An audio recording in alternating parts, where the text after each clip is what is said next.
KF-21 엔진 국산화 소식이 퍼지기 시작한 순간 한국 방위산업계를 뒤흔드는 묵직한 파장이 전 세계로 번졌다. 그 중심에는 국산 천둥 엔진 2000LBF 달성이라는 자극적인 문구가 있었다. 이 소문은 해외 군사 포럼, 아시아 태평양 안보 전문지, 그리고 미국과 일본의 항공기 엔지니어 커뮤니티까지 빠르게 확산되며 단숨에 국제 이슈로 부상했다. 해외 분석가들은 왜 한국의 엔진 개발 뉴스에 이토록 민감하게 반응했을까? 그 배경에는 KF-21이 단순한 전투기 사업을 넘어선 거대한 상징성을 갖고 있었기 때문이다. KF-21은 개발 초기부터 세계 군사 전문가들의 신흥 강국의 선언으로 평가받았다. 전투기 독자 개발은 곧 국가 산업 능력, 과학기술의 집약, 군사 자주권을 상징하는 분야다. 이런 KF-21이 만약 외국산 엔진에서 벗어나 국산 엔진을 탑재할 수 있다면 한국은 기존 강대국들이 수십 년 동안 독점해온 항공우주 기술벽을 처음으로 돌파하는 국가가 된다. 바로 이 지점에서 세계가 긴장하기 시작했다. 미국의 일부 군사 칼럼니스트들은 이렇게 분석했다. 만약 한국이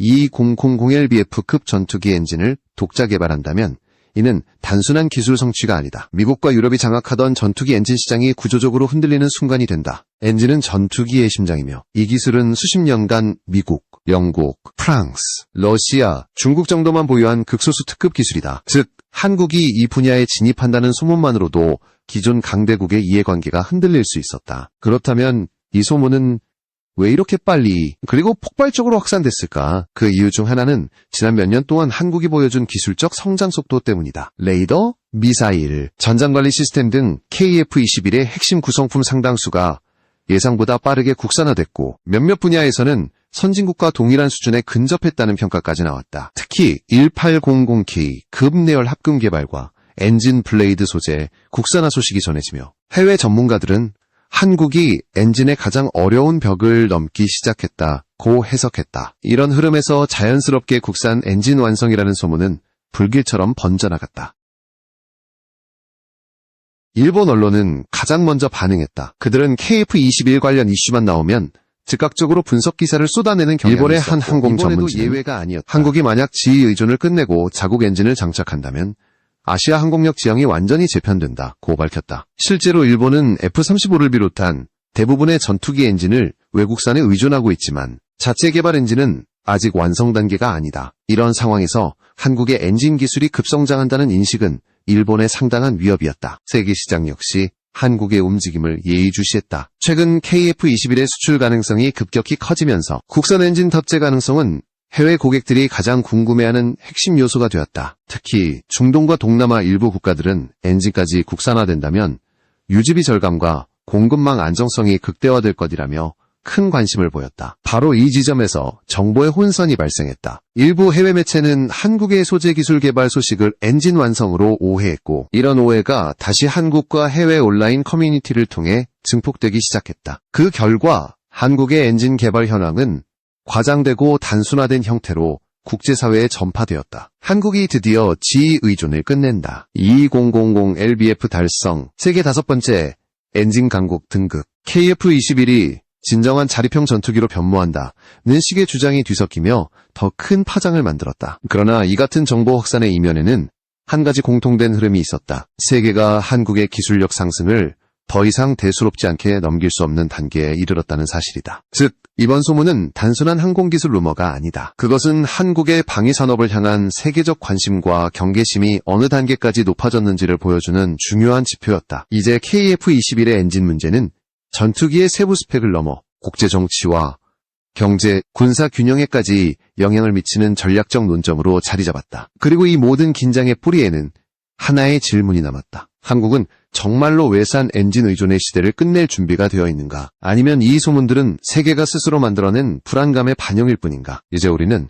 이 소문의 진실에 한 걸음 더 가까이 다가가야 한다. 과연 KF-21은 지금 어떤 엔진을 사용하고 있으며 국산화는 어디까지 현실로 다가온 것인가? 다음 단계에서 이 질문에 대한 실체를 본격적으로 파헤쳐보려 한다. KF-21이 현재 어떤 엔진을 사용하고 있는지부터 명확하게 짚고 넘어갈 필요가 있다. KF-21은 개발 초기 단계부터 미국 제너럴 일렉트릭이 제작한 F414 계열 엔진을 탑재하도록 설계되었다. 이 엔진은 이미 F182, 슈퍼호넷과 그리펜 NG 등 여러 국가의 전투기에서 성능과 신뢰성을 입증받은 모델로 애프터버너 사용 시 약 22001bf에 달하는 추력을 제공한다. 이 수치는 KF-21이 요구하는 비행 성능을 충족시키기에 충분하며 추력 대비 중량 비율과 유지정비 체계 역시 안정적이라는 평가를 받고 있다. 한국이 F414를 선택한 이유는 명확했다. KF-21은 완전히 새로운 플랫폼이고 이를 개발하는 과정에서 가장 안정적인 요소 중 하나가 검증된 엔진이었다. 전투기 개발은 수천 개의 모듈과 시스템이 동시에 완성되어야 하는 복잡한 과정이며 그중 엔진은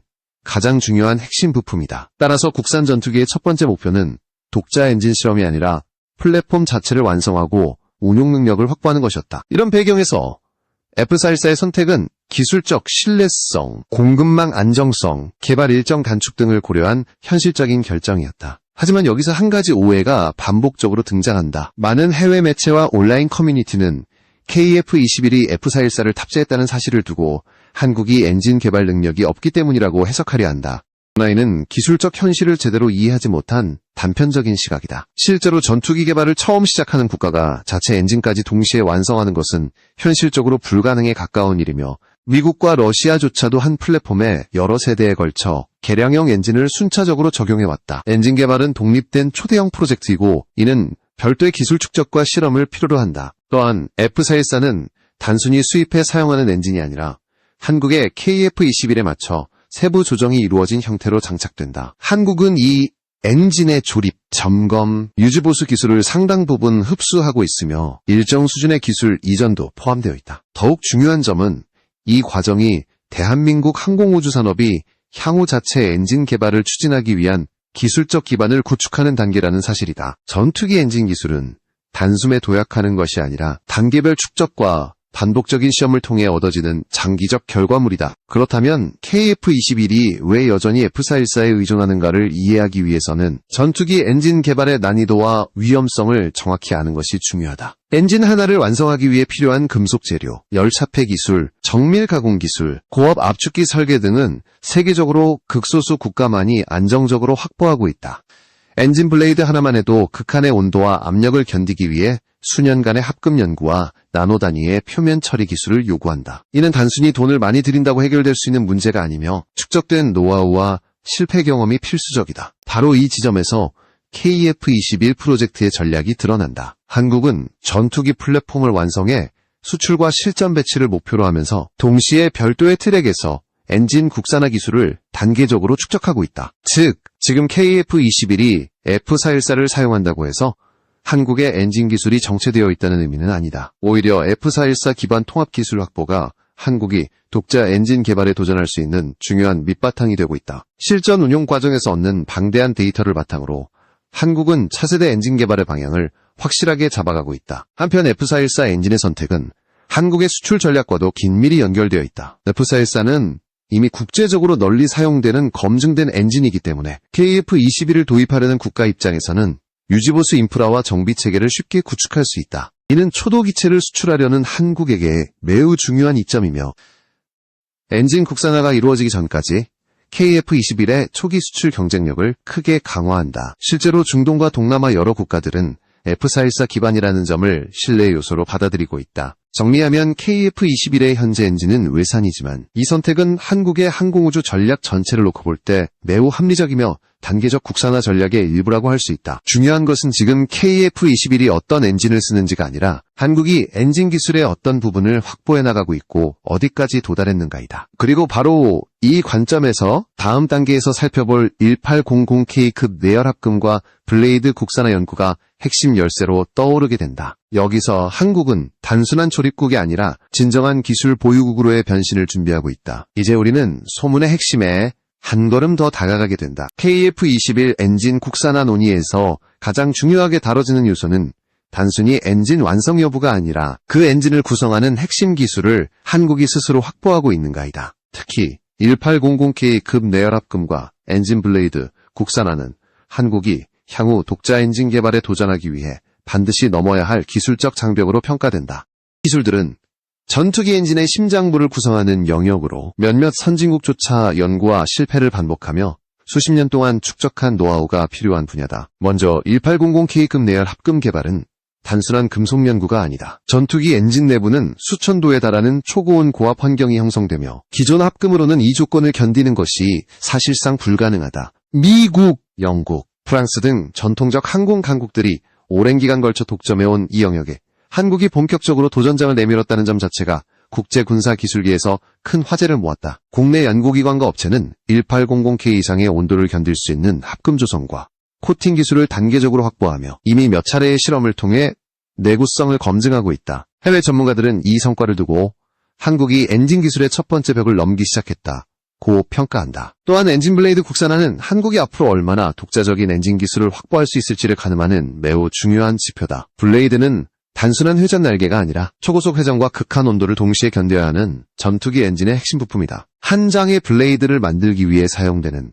합금 배합, 주조 방식, 냉각 구조, 표면 처리 기술은 그 자체로 세계 최상위급 난이도를 가진 기술 집합체다. 한국은 이 블레이드의 국산화를 목표로 장기간 연구를 진행하고 있으며 최근에는 블레이드 제작용 특수합금과 난형 주조 방식, 정밀 절삭 기술을 통해 점진적으로 성과를 내고 있다. 이 과정에서 주목할 점은 한국이 단순히 해외 기술을 모방하는 것이 아니라 독자적인 실험 데이터를 기반으로 최적화된 블레이드 구조를 개발하고 있다는 사실이다. 블레이드 개발은 한 번의 성공으로 끝나지 않는다. 회전력, 진동, 열팽창, 금속 피로도 등 수백 가지의 변수가 존재하며 이를 통제하기 위한 정밀 설계는 국가적 역량이 뒷받침돼야만 가능한 작업이다. 한국은 이미 이 분야에서 연구용 블레이드를 제작하고 시험하는 단계까지 도달했으며 이는 국내 엔진 개발의 가능성을 실질적으로 열어주는 매우 중요한 이정표로 평가된다. 그렇다면 왜 이 두 가지 기술이 이렇게 중요한 것일까? 그 이유는 아주 단순하다. 전투기 엔진 개발에서 가장 어려운 영역은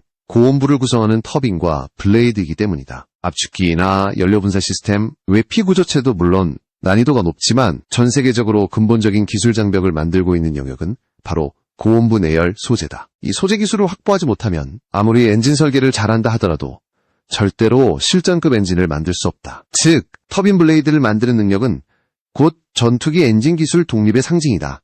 현재 한국은 이 분야에서 가시적인 성과를 보여주고 있으며 이를 기반으로 차세대 국산 엔진 개발을 위한 토대를 쌓아가고 있다. 아직 완성된 엔진을 만들었다고 단정할 수 있는 단계는 아니지만 고온 합금과 블레이드 기술 확보는 그 자체로 선진국 엔진 개발 국가들이 반드시 거쳐야 했던 단계와 정확히 일치한다. 해외 군사연구소는 한국이 이 기술들에서 빠르게 성과를 내는 점을 주목하며 한국의 접근 방식은 단순한 시험 수준을 넘어 실전 응용을 겨냥한 방향으로 가고 있다고 분석했다. 또한 한국의 항공우주 업계는 블레이드와 내열 소재뿐 아니라 엔진 코어를 구성하는 각종 부품의 정밀 가공 기술, 공기 흐름 최적화 설계, 고압 압축기 테스트 시스템 등도 병행 개발하고 있다. 이처럼 다양한 요소 기술들이 모이기 시작하면 엔진 국산화 가능성은 단순한 가능성을 넘어 현실적 프로젝트로 이어질 수 있다. 바로 이 지점에서 해외 분석가들은 한국의 엔진 기술이 생각보다 훨씬 빠르게 성장하고 있음을 실감하고 있다. 여기서 중요한 사실은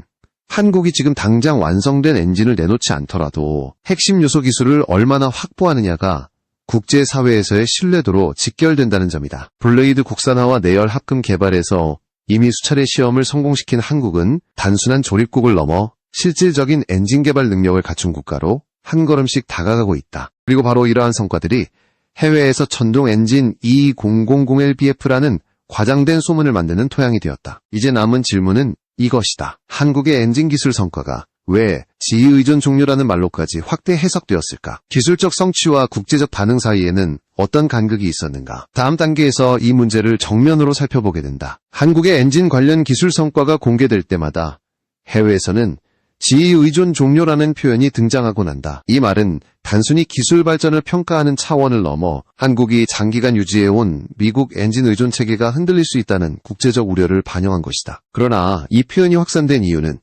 단순한 기술 오해 외에도 여러 정치적, 경제적 요인이 복합적으로 작용했기 때문이다. 우선 가장 먼저 주목해야 할 부분은 국제 공급망의 불안정성이다. 최근 몇 년 동안 세계 항공우주 산업은 원자재 공급 위기, 기술 이전 규제 강화, 지역 분쟁 등으로 큰 변화를 겪어왔다. 이러한 상황에서 한국이 1800K급 내연 합금과 블레이드 국산화 연구를 성공적으로 진행하고 있다는 사실은 해외에 상당한 충격을 주었다. 핵심 소재를 자체 생산할 수 있다는 것은 향후 엔진을 구성하는 서브 시스템까지 확대될 수 있는 잠재력을 의미한다. 이로 인해 일부 해외 전문가들은 한국이 지금 단계에서 기술을 확보하면 중장기적으로 지휘 엔진 공급이 필수적이지 않게 될 것이라고 분석했다. 또한 미국의 엔진 공급 정책에 대한 불확실성도 소문 확산의 배경이 되었다. 미국은 전투기 엔진과 관련해 매우 엄격한 수출 규제 체계를 유지하고 있으며 동맹국이라 하더라도 민감 기술의 이전은 제한된다. KF-21이 F-414를 채택했음에도 불구하고 미국은 엔진 통합 과정에서 특정 기술 정보 제공을 제한한 바 있다. 이러한 규제는 한국이 엔진 기술 독립에 대한 의지를 강화하는 계기가 되었으며 해외에서도 이를 한국의 독자 노선으로 해석하는 시각이 늘어났다. 여기에 KF-21 수출 가능성 확대가 국제적 정치 계산을 더욱 복잡하게 만들었다. KF-21은 중동, 동남아, 유럽 일부 국가에서 높은 관심을 받고 있으며 수출형 모델을 고려하는 움직임도 감지되고 있다. 그런데 만약 장기적으로 한국이 국산 엔진을 개발하고 KF-21에 탑재하는 시나리오가 현실화된다면 수출 시장에서 미국의 엔진 영향력이 약화될 수 있다. 미국 입장에서는 동맹국인 한국이 수출 시장에서 독자적인 기술력을 갖추는 것에 대해 조심스러운 태도를 보일 수밖에 없다. 그 결과 해외 분석가들은 이러한 지정학적 이해관계를 과장된 형태로 받아들여 한국이 지휘 의존을 끝내려 한다는 관점을 확산시키는 경향이 생겼다. 여기에는 일본 언론의 보도 방식도 크게 영향을 미쳤다. 일본은 한국의 방위산업 발전에 대해 과거부터 매우 민감하게 반응해왔으며 KF-21 관련 이슈라면 거의 모든 기술 동향을 빠르게 기사화하는 경향이 있다. 일본의 일부 매체는 한국의 내열 합금 개발이나 블레이드 연구 발표만으로도 한국이 독자 엔진 시대를 준비 중이라는 식으로 단정적인 제목을 뽑는다. 이런 자극적인 헤드라인은 국제 온라인 커뮤니티에서 더욱 과장된 형태로 소비되며 지휘 의존 종료라는 표현을 강화하는 역할을 했다. 또한 최근 몇 년 동안 일부 유럽 업체들이 한국과 항공 엔진 분야에서 협력 가능성을 타진하고 있다는 정보도 해외에서 회자되었다. 엔진 개발은 혼자만의 기술로 완성하기 어려운 만큼 공동 개발 방식이 일반적이다. 일본의 XF9, 유럽의 EJ 계열 엔진 개발이 모두 국제적 협력을 통해 이루어진 점을 보면 알 수 있다. 이 가운데 한국이 특정 유럽 엔진 제조사와 기술 협력을 논의했다는 루머가 확산되며 해외에서는 이를 한국이 이미 지휘와 거리두기를 시작했다는 방식으로 해석한 것이다. 그러나 이는 공식적으로 확인되지 않은 이야기이며 실제로 한국 정부는 독자 기술 확보와 해외 협력 병행 전략을 유지하고 있다. 이처럼 지휘 의존 종료라는 문장은 기술적 사실보다 국제정세, 산업 경쟁, 일본의 보도 방식, 온라인 커뮤니티의 과장된 해석 등이 뒤섞여 만들어진 결과물에 가깝다. 한국의 엔진 기술 발전이 실제로 의미하는 것은 미국 의존을 당장 끝낸다는 뜻이 아니라 향후 가능성의 범위를 넓히고 있다는 신호에 가깝다. 해외에서는 이 가능성을 위협으로 느끼기 때문에 과장된 표현이 반복적으로 등장하는 것이다. 이제 남은 질문은 이것이다. 만약 한국이 진정으로 독자 엔진을 완성한다면 국제사회에서 어떤 변화가 일어날까? 단순한 기술 경쟁을 넘어 전 세계 군사시장과 동맹 구도에 어떤 충격을 가져올 것인가? 다음 단계에서 이 문제를 심층적으로 살펴보겠습니다.